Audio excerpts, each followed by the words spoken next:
Taiwan की हथियारों की डील पर बोला अमेरिका। दिखाइए जरा विद द विजुअल्स। यूक्रेन को हथियारों की सप्लाई पर इसका असर नहीं, यूएस ने कहा।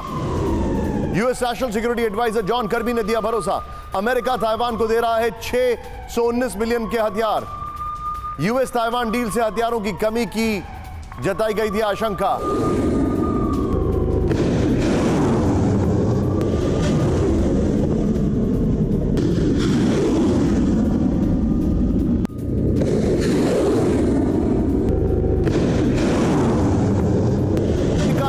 यूक्रेन को हथियार देने पर ताइवान में नहीं होगी कमी। इसके बाद दूसरी खबर, ब्रेक करें। चीन से निपटने के लिए ताइवान करेगा मेगा वॉर ड्रिल। ब्रेक करें विद द विजुअल्स। ताइवान की 3 जगहों पर एक साथ ड्रिल की तैयारी। ताइवान को है समंदर से चीन के हमले का खतरा। सीधा आइए, फ्लोर ग्राफिक्स दिखाइए। चीनी चैलेंज के लिए ताइवान तैयार। चीनी हमले के खतरे के बीच ताइवान शुरू करेगा बड़ी वॉर ड्रिल।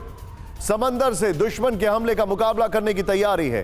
फिर 3 जगहों पर ड्रिल होगी, जिबेन, ताइतुंग काउंटी, तोयुआन। ड्रिल के लिए जगह का चुनाव चीनी खतरे के लिहाज से किया गया है। मैं चाहूंगा इस खबर के साथ अमेरिका वाली ब्रेकिंग लें और सीधे सुरभि के पास चलें। सुरभि, एक ड्रिल अभी आपने, बल्कि 2 ड्रिल्स अभी आपने भी कवर की हैं। मैं ये जानना चाहूंगा कि क्या ताइवान में इस बात को लेकर फियर है कि यूक्रेन को हथियार दिए जा रहे हैं और हमारे पास हथियारों की कमी होगी? क्योंकि ये फैक्ट है, ताइवान को कई हथियार टाइम पर नहीं मिल रहे हैं।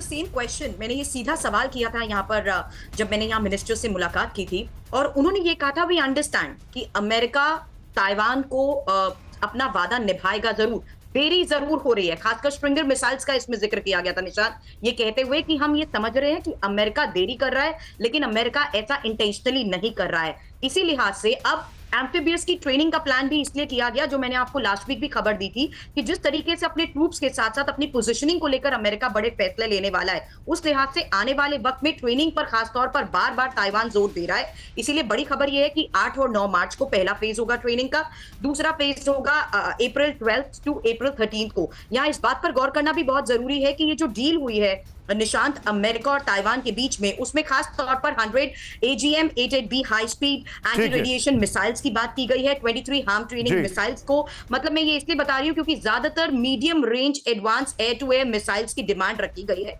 इस डील के तहत, ये देखते हुए कि इस पूरी कोस्टल लाइन में अगर किसी तरह से हमें कोई सुरक्षा कवच बनाना है, और खासकर एम्फीबियस वेपन्स पे जिस तरीके से चाइना भी बार बार काम कर रहा है, उस लिहाज से वो चाहते हैं कि अमेरिका के साथ उनकी ट्रेनिंग वक्त रहते हो जाए। इस तौर पर बता दी गई थी कि साल का वो अंत होगा। शुक्रिया जानकारी के लिए।